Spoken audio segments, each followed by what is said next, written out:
प्यारे साथियों, आज मैं इतिहास की सीरीज में आगे के क्वेश्चनों के बारे में डिस्कस करूंगा।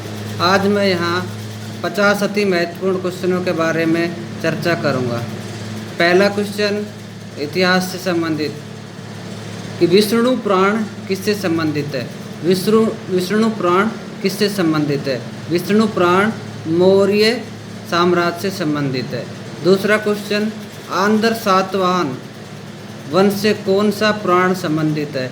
ये सवाल अभी हाल ही में CAPF असिस्टेंट कमांडेंट की परीक्षा में पूछा गया। राजस्थान में PGT फर्स्ट ग्रेड में पूछा गया कि आंध्र सातवाहन वंश से संबंधित कौन सा पुराण है। आंध्र सातवाहन वंश से संबंधित है मत्स्य पुराण। कौन सा पुराण है? मत्स्य पुराण। उसके बाद है वायु पुराण से संबंधित कौन सा वंश है? वायु पुराण से संबंधित गुप्त वंश है। वायु पुराण से संबंधित गुप्त वंश है। उसके बाद है कि हीनयान का प्रमुख ग्रंथ है। हीनयान का प्रमुख ग्रंथ है। हीनयान का प्रमुख ग्रंथ है बौद्ध धर्म का। हीनयान और महायान ये बौद्ध धर्म के दो शाखाएं थी जो चौथी बौद्ध संगति में बट गई थी। जो चौथी बौद्ध संगति हुई थी उसमें बौद्ध धर्म हीनयान और महायान शाखा में बट गया था। उसके बाद नेक्स्ट क्वेश्चन, जैन साहित्य को क्या कहा जाता है? जैन साहित्य को क्या कहा जाता है? जैन साहित्य को आगम कहा जाता है। जैन साहित्य को आगम कहा जाता है। जैन साहित्य को क्या कहा जाता है? आगम। जैन साहित्य को आगम कहा जाता है। उसके बाद नेक्स्ट क्वेश्चन, जैन धर्म का प्रारंभिक इतिहास किस में मिलता है?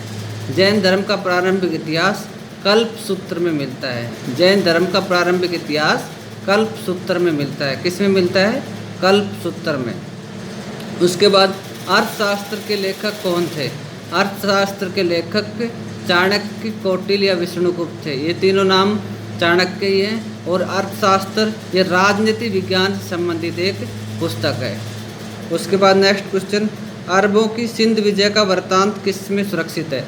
अरबों की सिंध विजय का वृत्तांत किस में सुरक्षित है?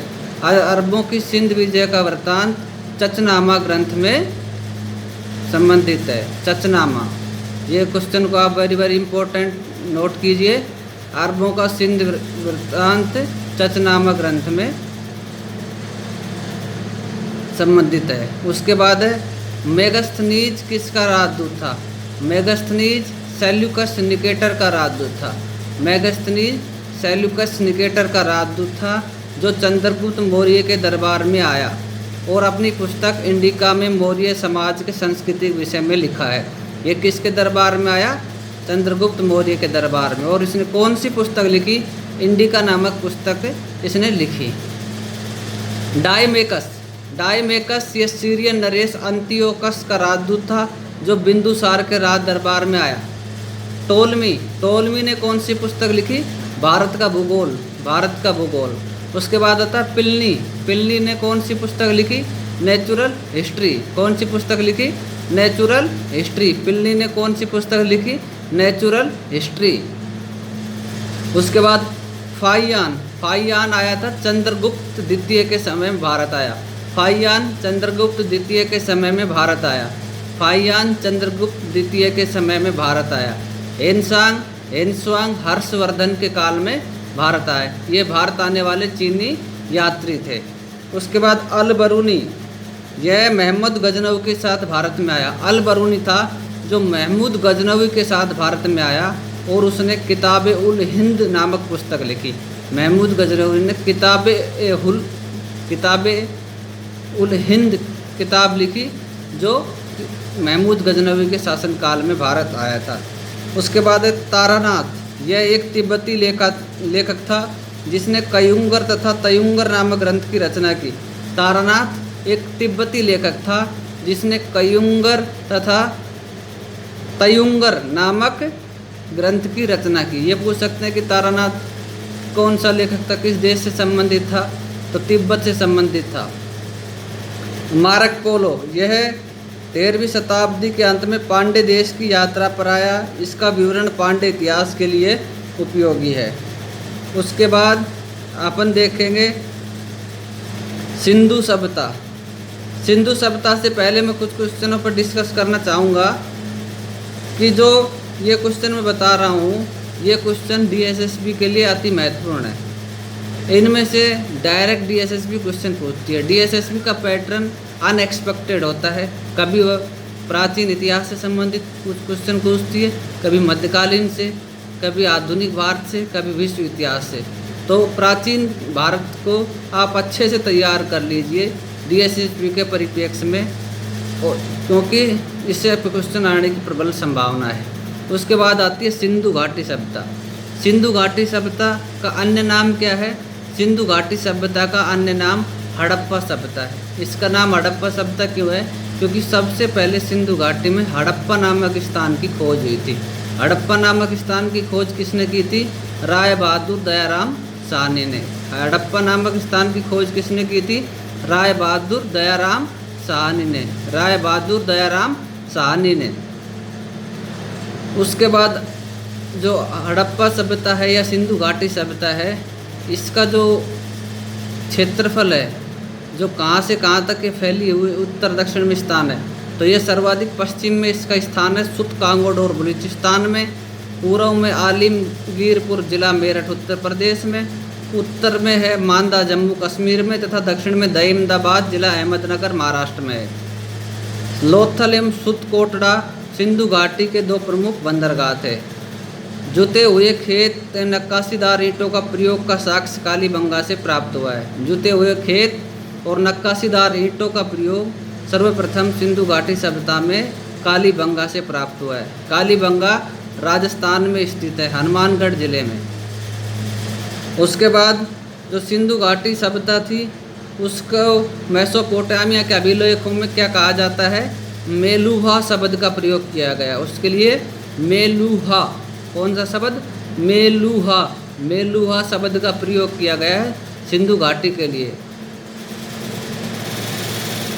हड़प्पा सभ्यता की खोज किसने की? दयाराम साहनी ने। यह कौन सी नदी पर स्थित है?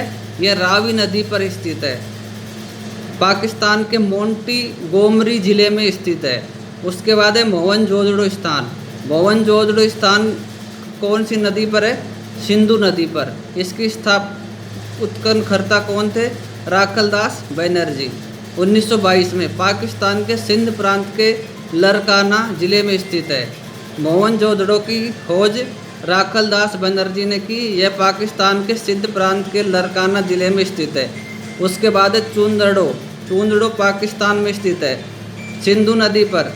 गोपाल मजूमदार ने इसकी खोज की थी और यह पाकिस्तान के सिंध प्रांत में स्थित है।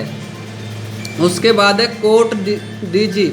यह सिंधु नदी, फजल अहमद ने इसकी खोज की। सिंध प्रांत का खैरपुर स्थान है, वहाँ पर ये स्थित है। उसके बाद है रंगपुर। रंगपुर है मादर नदी पर। इसके खोजकर्ता थे रंगनाथ राव।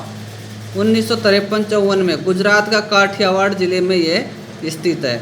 उसके बाद है रोपड़, पंजाब में सतलज नदी पर है। इसके खोजकर्ता थे यगदत्त शर्मा। पंजाब का रोपड़ जिला में यह स्थित है। उसके बाद आता है लोथल। लोथल क्यों प्रसिद्ध है? क्योंकि यहाँ पर बंदरगाह के अवशेष मिले हैं। ये लोथल कौन सी नदी पर स्थित है? भोगवा नदी। कौन सी नदी? भोगवा नदी। इसके खोजकर्ता थे रंगनाथ राव। गुजरात के अहमदाबाद जिले में यह स्थित है। उसके बाद है आलमगीरपुर। यह हिंडन नदी पर है। इसके खोजकर्ता यगदत्त शर्मा थे और यह उत्तर प्रदेश के मेरठ जिले में स्थित है। उसके बाद बनमाली। यह रंगोई नदी पर है। बनमाली है रंगोई नदी पर। रविंद्र सिंह बिष्ट ने इसकी खोज की और यह हरियाणा के हिसार जिले में है। उसके बाद है धोलावीरा। धोलावीरा ये बहुत फेमस स्थान है। धोलावीरा ये गुजरात में स्थित है। रविंद्र सिंह बिष्ट ने इसकी खोज की। तो ये जितने भी सिंधु घाटी सभ्यता के स्थान थे, इनके खोजकर्ता, ये कौन सी नदी पर हैं, इनकी स्थिति कहाँ है। एक और लास्ट में सुत कांगोडोर, यह है दासक नदी पर। ऑरेंज स्टाइल ने इसकी खोज की। पाकिस्तान के मकरान समुद्र तट के किनारे पर यह स्थित है। तो इसी प्रकार ये आज के क्वेश्चन थे। आप इन क्वेश्चनों को बार बार रिवाइज कीजिए, क्योंकि ये DSSB के लिए बहुत महत्वपूर्ण क्वेश्चन है। धन्यवाद।